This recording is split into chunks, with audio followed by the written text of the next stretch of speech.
Hello everyone, আসসালামু আলাইকুম। আজকের পর্বে আমি আপনাদের সাথে শেয়ার করছি দুইটা মাত্র পটল নিয়েছি, সাথে আর নিয়েছি 4 পিস মাছ। আমি এখানে তেলাপিয়া মাছ ব্যবহার করেছি। এই মাছ আর এই দুইটা মাত্র পটল দিয়ে কিন্তু একটা সুন্দর রেসিপি আপনাদের সাথে শেয়ার করতে যাচ্ছি।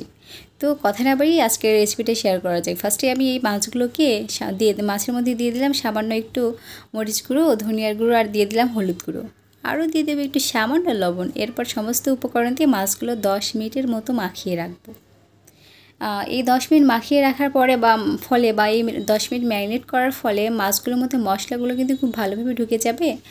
আর তেলাপিয়া মাছের যে একটা বাজে স্মেল আছে না, সেটা কিন্তু চলে যাবে। সাথে আমি এখানে অ্যাড করে দিয়েছিলাম 1 চা চামচের মতো লেবুর রস। এটা আমি 10 মিনিট মতো ম্যারিনেট করে রেখেছিলাম। এখন এটা আমি ভেজে নিচ্ছি। এই জন্য চুলায় কড়াই বসিয়ে তাতে তেল গরম দিয়েছিলাম। এবার মাছগুলো আমি দিয়ে দিলাম। এপাশ ওপাশ উল্টে পাল্টে মাছগুলো আমি ভেজে নেব। এখানে বলার কিছু নেই, মাছগুলো জাস্ট একটু ভেজে নিলেই হবে। এই ধরুন 2 থেকে 3 মিনিট মতো এপাশ ওপাশ করে ভেজে নিচ্ছি আমি। ব্যাস, মাছগুলো ভেজে নেওয়া হয়ে গিয়েছে। এখন যে তেলগুলো অবশিষ্ট ছিল তার মধ্যে আমি দিয়ে দিলাম পেঁয়াজ কুচি।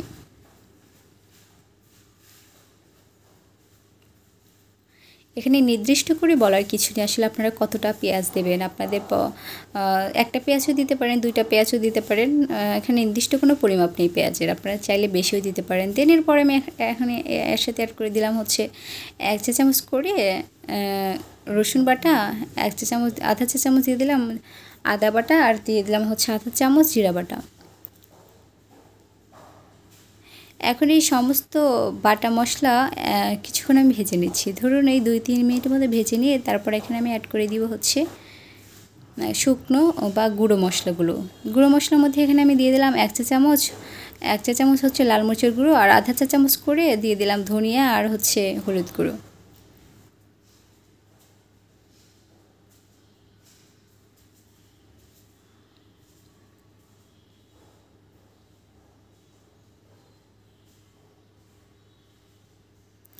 মশলাগুলো যেন পুড়ে না যায়, এই জন্য আমি এখানে সামান্য একটু পানি অ্যাড করে দিলাম। এখনও কিন্তু আমি লবণ অ্যাড করিনি। স্বাদের জন্য এখন আমি দিয়ে দেবো এখানে লবণের পরিমাণটা অবশ্যই আপনারা দেখে শুনে বুঝে দেবেন, বিকজ মাছ ভাজার সময় কিন্তু লবণ অ্যাড করা হয়েছিল। এই জন্য আমি এখানে আধা চা চামচের মতো লবণ অ্যাড করেছি। যদি লবণ অ্যাড করার প্রয়োজন হয় তাহলে টেস্ট করে পরবর্তীতে আমি অ্যাড করব। এটা মোটামুটি 5 মিনিটের মতো কষিয়ে নিয়েছি। তারপর এখানে আমি অ্যাড করে দিব সেই পটলের সাথে কিন্তু আমি আলু নিয়েছি। সেই পটলটা আমি ছোটো ছোটো পিসেস করে কেটে নিয়েছিলাম। আমার সাথে একটা আলু আমি ছোটো ছোটো পিসেস করে কেটে নিয়েছি। দেন এটা খুব ভালোভাবে ওয়াশ করে নিয়েছি। এবার এই সবজিগুলো এই মশলার মধ্যে দিয়ে ভালোভাবে মাখিয়ে তারপর এটা ঢাকনা ঢেকে কষিয়ে নেব 5 থেকে 6 মিনিটের মতো।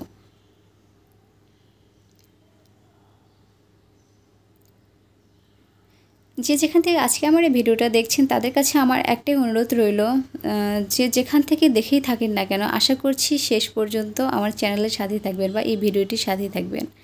এই যে আমি এটা এখন ঢাকনা দিয়ে ঢেকে 6 থেকে 7 মিনিটের মতো কষিয়ে নিচ্ছি। আমি 6 মিনিটের মতো এটা কষিয়ে নিয়েছি। 6 মিনিটের মধ্যে কিন্তু এটা সুন্দরভাবে সিদ্ধ হয়ে গিয়েছে। এখন এটা নেড়ে চেড়ে তারপরে এর মধ্যে আমি অ্যাড করে দেব ভেজে রাখা মাছ। যে মাছগুলো আমি আগে ভেজে রেখেছিলাম সেই মাছগুলোর মধ্যে আমি অ্যাড করে দিচ্ছি।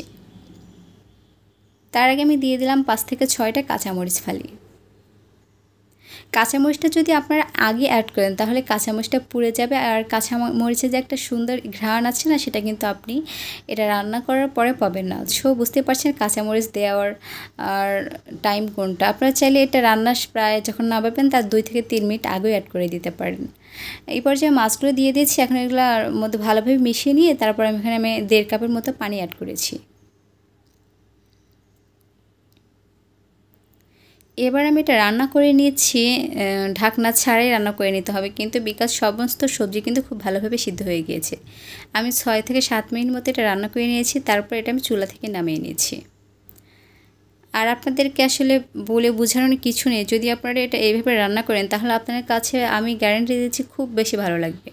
আর আমি একটু লবণটা চেক করে নিয়েছিলাম, দেখতে পেয়েছি যে লবণের পরিমাণটা একটু কম ছিল, এই জন্য আমি কিন্তু সামান্য একটু লবণ দিয়ে দিলাম। এবার একটু চুলা থেকে নামিয়ে আপনাদেরকে দেখিয়ে দিচ্ছি আসলে কতটা সুন্দর হয়েছে। দেখে নিশ্চয়ই বুঝতে পারছেন কতটা সুন্দর কালার চলে এসেছে এই তরকারিতে। আর এটা ভাত দিয়ে খেতে তো খুবই ভালো লাগবে। আর যে লেবুর রসটা অ্যাড করেছিলাম তার কারণে কিন্তু তেলাপিয়া মাছের কোনো গন্ধ আপনারা বুঝতে পারবেন না। সো ভালো লাগলে অবশ্যই কমেন্টস করে জানাবেন।